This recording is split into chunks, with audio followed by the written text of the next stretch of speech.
You're listening to China Manufacturing Decoded from the Sofeast Group.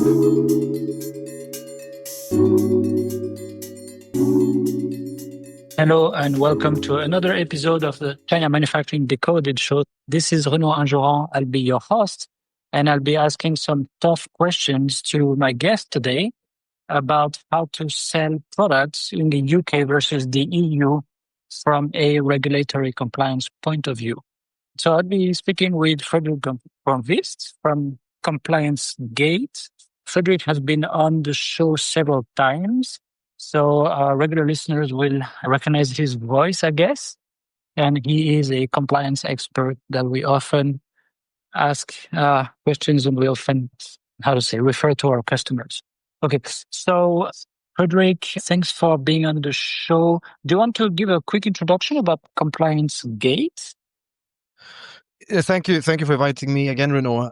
Yeah, so Compliance Gate, the Compliance Gate platform is a software tool where you can find requirements, create compliance documentation, labels, manage testing, and so on and so forth.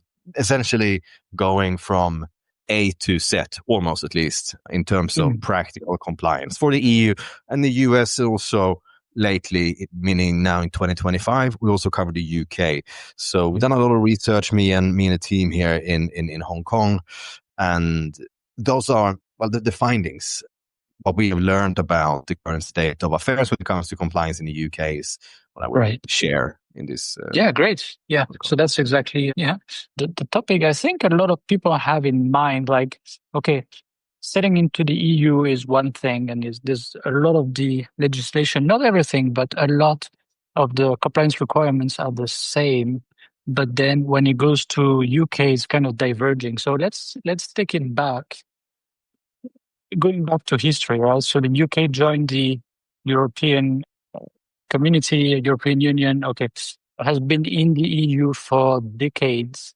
And over time, the EU Commission and the Parliament came out with a number of directives and regulations that harmonized the requirements for all the products. For all the countries, right? For setting products into all the countries of the European Union. So over time, they replaced their own legislation.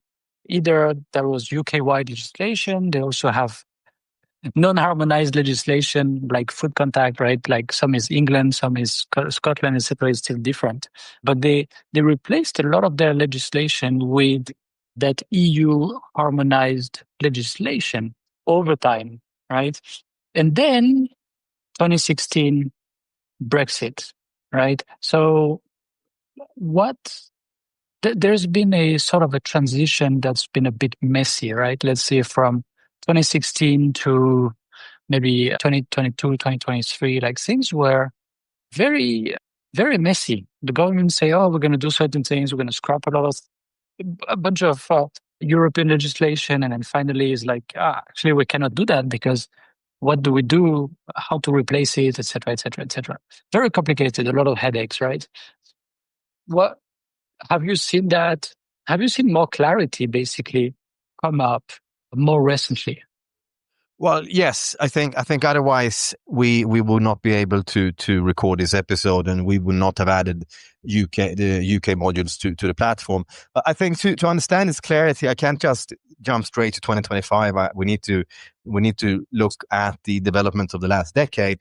And at the very core, the UK used to be part of the EU, and key cornerstone of the European Union is to ensure that it is a single market. That means that when the EU issued a new directive, say the Toy Safety Directive, this was then basically translated into national legislation in the UK, in Sweden where I'm from, in France where you're from, and so on. Okay, so that's a directive. Now we got also EU regulations. These have direct effect. They are directly applicable in EU countries, so they don't have to be, let's say, adjusted.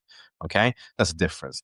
Now, the Brexit vote, just about 9 years ago, a month from now exactly, it is on the day, 9 years ago, 23rd of June 2016. So that didn't mean that the UK left the EU in 2016. That was just the very first step. So what this means is that the EU directives and regulations were adopted by the UK until actual Brexit. Okay. Now, Brexit took place formally in January 2020, just as COVID was getting started. And then there was also a transition lasting until December 2020, the same year. So this is the cutoff date that's of interest. That means that from this, what you could say, January 2021, no new EU regulations and directives adopted, right? Because they're not part of the EU anymore. Right. And so that's really the cutoff date. That's really the divergence day, you could say. And at this time, the intention was the EU regulations and directives were to be scrapped, sent to this bonfire, and they were temporarily retained as retained EU laws or EU legislation. And the reason was that, let's say that they would have pulled this on Jan 1st, 21, they would have no consumer safety regulations in place for toys, for cosmetics, and so on and so forth. I don't think that would have gone down very well in the UK, even though there was a lot of enthusiasm for Brexit, and maybe there still is. I don't know. No, that doesn't seem to be, no. Well, here in Hong Kong, anyway, that's a different story. But a lot of people I meet seems to be extremely enthusiastic about it. But that's a different topic. CE marking was also supposed to be scrapped with UKCA marking. Now, a few things changed in the last few years, and then these changes really started to be felt. I think that was when Sunak took over, which I think it was in 23, if I remember correctly. Maybe it was 22. Anyway, in August 2023, the UK government announced the indefinite extension of the use of CE marking on the GB market, Great Britain, okay? And England, Scotland, and Wales. And this essentially meant, they published a list of different UK regulations for which the CE marking is accepted as a substitute for UKCA marking, okay? The UKCA marking is still in many ways a default marking. It's very much just a repacked CE mark. If you're a compliant nerd like me, I have to say that UKCA mark looks really nice. I really like the design. But anyway, that's not what we're discussing here either. But UKCA is not phased out in any way. And for some products, if I remember correctly, medical devices is the only mark you can use in Great Britain, right? So it's still there. It's just that there is now an amendment from 24 when basically a certain number of regulations for electronics, for toys, PPE, they accept CE marking as a substitute. Whereas in Northern Ireland, as you mentioned earlier, remains aligned to the most new regulations and directives when they exist. That's not always the case. So you have certain situations when there are also UK regulations that still apply in Northern Ireland. But the default case is that you sell in Northern Ireland and you follow EU regulations because it's dynamically aligned as part of the Windsor framework. Okay, a lot of things here to unpack. So if I, let's say I'm a company, I buy a product somewhere, wherever, or maybe I make it in Poland, or maybe I buy it from China or India. Okay, I sell it on the EU market. Okay, that's probably one of the first markets I'm going to look at before thinking about the UK. But then I think, okay, wait a minute. Should I do something a little bit different so that my product right off the gate is compliant also for sale in the UK? And let's say, I don't know, this is a consumer electronic product or a non-electrical toy, okay, or some gift and premium products, right? We're not looking into highly regulated products like medical, PPE, etc., right? So what would you suggest to me specifically in this case? Right. So what I also should have mentioned is that in January 2024, the EU regulations many EU regulations and also UK regulations based on the old EU directives were not phased out. They went from being retained to assimilated laws. That means they are still on the books in the UK. From my understanding, no intention to really phase this out. So the UK system is still very much based on basically what you had at midnight New Year's Eve 2020, essentially. That's the system that is in many ways also in place in the UK today. Okay, so that it lives on. There was never any bonfire in that sense, at least not when it comes to consumer products, right? Or industrial goods for that matter, physical products. So the question is, okay, I'm making something, maybe I'm making something here in China, maybe I make something in Poland, I plan to sell that in the EU. And what you want to understand, Renaud, is what do I also need to do to bridge the gap with the UK? Is that correct? Right. Yeah, exactly. Yeah. Exactly. Yeah, so that's the thing. There's a lot of overlap between the EU and the UK because, you look at, say, the PPE regulation, right? We've got the PPE regulation in the EU. Well, they also have the PPE regulation in the UK, right, because they have to, basically, they retained the EU regulations as they were. So they call the same thing. Now, what I need to really look at is, have these been, let's say, amended in the UK version of the PPE regulation, let's say, we use that as an example. Has that been amended in a different direction? Maybe there's some adjustments when it comes to labeling requirements, when it comes to documentation requirements, or maybe a different version of a harmonized standard. Okay. These things can happen. And I would say that, at least from my perspective, the EU has been moving forward at fairly rapid pace in the last few years. So you could say that the UK is now looking more like, let's say, classic EU regulation, like a classical EU framework in a sense, like pre-Brexit, whereas the EU has changed quite a bit with the GPSR, with now the EUDR and amendments to all sorts of regulations, be it for food contact materials and so on and so forth. So it's really the EU that has been speeding up its change. So ultimately, what do I need to do? Well, our approach and the approach of our customers is that it becomes very difficult to identify these gaps. Imagine doing a gap analysis on these two different regulations, right? Like, crazy. That would be so ridiculously time consuming that, right, in the end, the way that our customers deal with this is that, well, they do an assessment of what are the regulations and directives I need to cover in the EU. And this means what in terms of labeling, documentation, testing, notified body involvement, etc.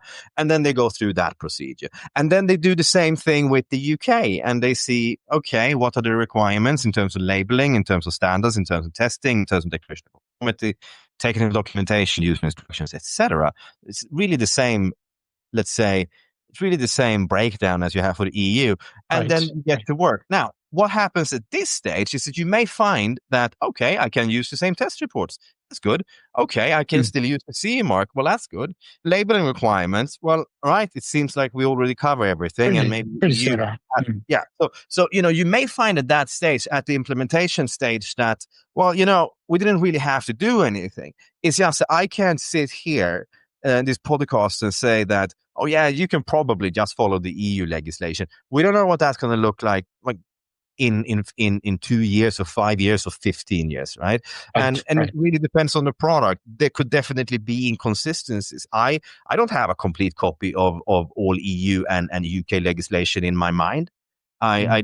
So I can't sit here and say that, yeah, just do a gap analysis and see what you have to cover. No, you have to simply look at these as different instruments. That's not the answer many people want, but it's what it is.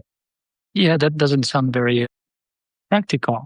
But anyway, that was not really taken into account. Maybe when they voted, right? Anyway, so basically what you're telling me is that everything that came up in the past, 4.5 years roughly in the EU. So general product safety regulation, now they're still at the previous one, the directive, right? On the same topic. The eco design for sustainable product regulation, like there's nothing related to that for the UK. And all basically everything that has changed over the roughly 4.5 years. You said end of 2000, right? Sorry, a little bit less than that. Is basically non-existent in the UK, right? Did I understand that correctly? Yeah, they don't adopt new EU regulations. So let's say the GPSR, right? That's it's a good example. So the GPSR it applies in the EU as of 13th of December 2024, and also in Northern Ireland, but not in the UK. Well, the UK has their own GPSR from 2005, but it's not the same regulation. It's that one is based on an old directive. Okay, so that's the UK version of the directive, because directives are adopted into national legislation and so on. So yeah, same for ESPR, same for the battery regulation, same for the machinery regulation. I think the medical devices regulation might be. It was 2017, right? 2017, Yeah, one of the last 745. major. So might have been also for the UK. So for example, when the EU Commission said, hey, Apple, you got to stop using this lightning port. You got to go with USB-C. And I guess they did an amendment to the radioelectric directive, right? That requirement was only for the EU. So actually in the UK, Apple could still use the lightning port even today. Is that the way to understand it? I have no idea if the UK did anything when it came this is a to trick question. Sorry, requirements. a trick question. Yeah. But yeah, maybe they could. I mean, as far as I know, the US they never changed anything or mandated anything when it came to only using USB-C, right? No, they didn't. But at least here in Hong Kong, my understanding is that the iPhone 15 it's USB-C. still a USB-C input. I think that really comes down more to manufacturing decisions, that they don't want to produce like multiple different versions, right? And the EU is I don't know, like 20-25% of the market. So like you just probably go with that. Yeah, that makes sense. So okay, so let's say still this company is selling goods in the EU, and then I'm going to sell it in the UK. And I say, okay, for the EU, maybe let's say consumer electronics. So, there's several, let's say, pieces of legislation, okay, like ROS, RED, and then also EMC, etc., maybe LVD. Okay, all of them are directives or regulations that are under the CE marking scheme. So all of them require me to put the CE marking on the product. Now, what if I want to sell in the UK, right? Based on what you told me, the simple answer would be it's okay for an indefinite period of time, but it's not that simple, right? Well, my understanding is that the idea is to give UK companies the option to just go with CE marking if that's what they want, because in many, many ways, the way that companies look at the UK market, it's still really seen as two sides of the same coin. The UK is still a very important market, especially as it is a wealthy obviously English speaking country, and that means it's accessible to me as a Swedish business person in a way that Denmark is not accessible, because I don't speak Danish. That's a fact. And I mean, it's the same for companies here in China and the US and so on. So it is important for companies to sell in both the EU and the UK. That's what they really want. And of course, UK companies want to sell in the EU, and EU companies really need the UK market as well. So the idea and the ideal outcome is that, yes, you affix the CE mark, and that's it, you're done. And you should ideally be able to sell, let's say, PPE or toys or electronics and so on, gas appliances, just following the CE marking requirements. Now, it's a bit more complex than that, because, of course, this is something that the UK has let's say, implemented or amended voluntarily. Okay, so this is something that the UK has decided on its own, that we are going to accept this. And if you look into the legislation, you look into the legislation.gov.uk database, and you look at, say, the Toy Safety Regulations 2011, what you will find is that they still refer to the UK mark, meaning the UKCA mark, as the default compliance mark. So that's all still there. And what the latest amendment does from 2024 is that it also says that in place of this requirement under this regulation, you can also follow this article. And here you can use you can affix CE and so on. So they're basically, if you look at this from, let's say, at a legislation level, the source text, they have to basically patch this up and say that you can, in this specific case, use the CE mark instead of the UKCA mark. In this case, you can issue an EU declaration of conformity instead of a UK declaration of conformity, and so on. So in many cases, yes, the meaning here is, as far as I understand, to allow you to follow the EU requirement, but it's still based on what's written in the UK legislation, and that could change at some point indeed. If they decide to change that, and maybe they will make exceptions that, okay, you can use a CE mark, but you also need to comply with this aspect of the UK regulation. And I haven't done a gap analysis on this. I haven't really been going there to look for inconsistencies or things like that. Right. So I can't. I sit here and say that yes, you can absolutely do that in every single scenario. I think that's the idea. That's the hope. But there could always be if, then, but, and so on. So you have to go and look at what's written in the legislation or public information, legislation.gov.uk. And they have sections there dedicated to the latest amendment to CE marking and when you can use it. Right. And then, so my last question is, let's say again, I make some kind of, let's say, electrical product or consumer good, and I have the CE marking on the enclosure. Let's say it's embossed. Okay, so I made the mold for the enclosure, and then the CE marking right there, CE exactly, at least this size, etc., is right there. So if I understand correctly, right now, I don't need to make amendments to the revisions to the mold to also put UKCA, depending on the product again, right? But for most, let's say, consumer products. But if I launch a new product soon, and I have to decide, okay, for this one, in the mold, do I just put CE marking, or should I also put CE, but also UKCA? Because I want to sell both in the EU and the UK.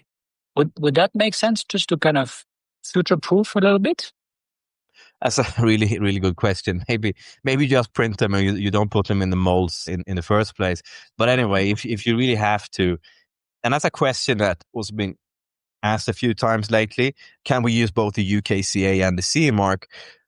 Well, what I can say, it isn't anecdotal is that's something I see here in Hong Kong at Marks and Spencer, buying toys and so on, and you frequently see CE marking and UKCA marking on the same label. So my understanding is that it's not prohibited.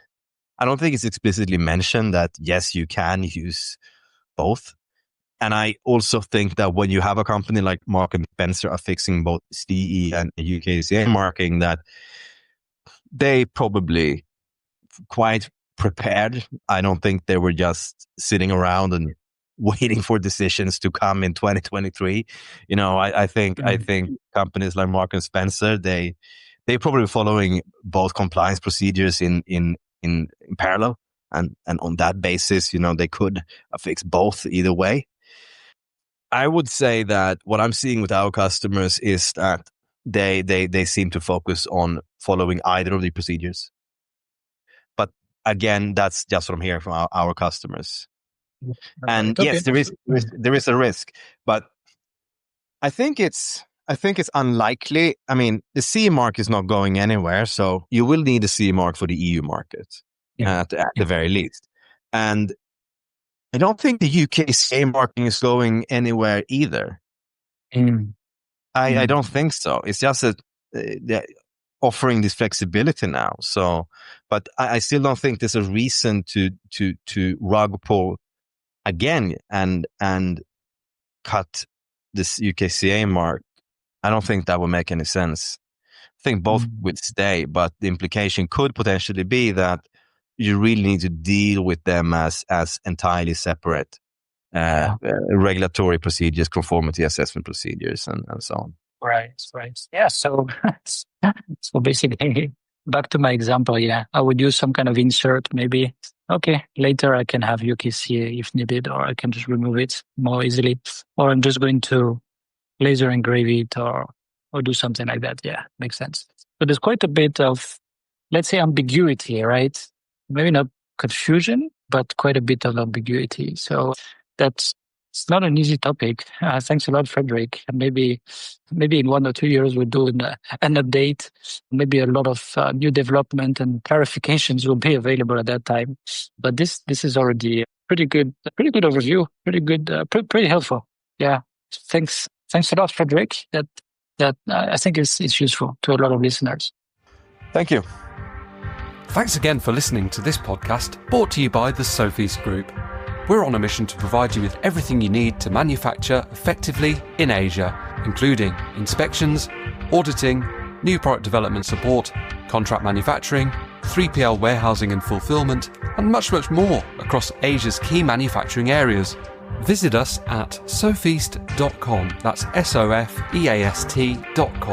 to learn more and get help. If you've enjoyed the podcast today, please do rate, review and share because it will really help others discover us too.